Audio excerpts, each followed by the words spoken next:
Europe 1 Soir.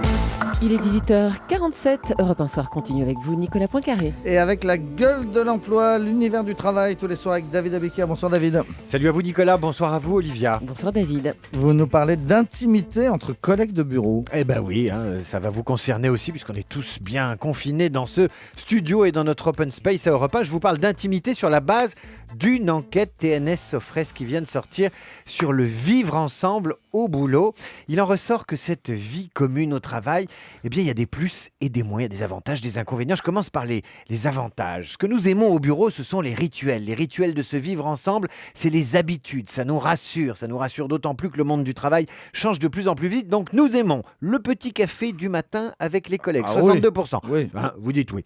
Nous aimons la pause déjeuner, 56%. Et nous aimons aussi les discussions de couloir, 53%. Les discussions de couloir, c'est Radio Moquette et là Europe 1 peut pas lutter. Et en revanche, il y a des choses qui nous agacent. Ah Nicolas, parmi les choses qui nous exaspèrent le plus, les plaintes des collègues. Vous savez, le collègue chouineur qui se victimise sans arrêt, le bavardage, les coups de fil perso à la famille, ça nous agace aussi.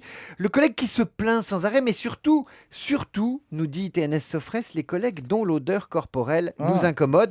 Et vous voyez, j'ai amené le sujet très tranquillement, lentement, pour pas vous énerver trop vite et vous effaroucher. Ça paraît ridicule et secondaire comme ça, mais j'ai fait l'expérience aujourd'hui. J'ai tapé le mot transpiration dans le moteur de recherche de Twitter. Eh bien, j'ai découvert que les odeurs au bureau sont tellement insupportables aux salariés qu'ils éprouvent le besoin de le dire sur Internet et de tweeter sur le sujet. Le sujet est tellement sérieux sur le web qu'il y a des articles lus des dizaines de milliers de fois qui tentent de répondre à la question « Mais comment lui expliquer qu'il sent mauvais ?» Et parmi eux, il y a le site Top Santé qui a mis en ligne hier une forme de coaching qui vous permet d'annoncer en douceur à votre collègue qu'il doit se soucier de sa réputation olfactive. Vous voyez comme je prends des gants pour le dire. Ainsi prévient Top Santé, on ne dira pas, surtout pas, tu sens mauvais, j'en ai marre, ça pue dans le bureau, car cette sortie conduirait, écrivent-ils, à un clash. Mais on dira plutôt, es-tu d'accord pour que l'on aborde une situation délicate et qui me met mal à l'aise ? Ou bien encore, es-tu d'accord pour qu'on se parle en toute franchise ? J'aimerais comprendre quelque chose. Une fois l'individu donc mis en confiance, Top Santé nous livre les clés du succès. Mettre en valeur votre collègue et vous montrer solidaire de son problème. Rendez compte ? Comment une personne aussi élégante, soignée, passionnée, travailleuse que toi, peut-elle ne pas être consciente de la gêne que cela provoque ? Je ferme les guillemets.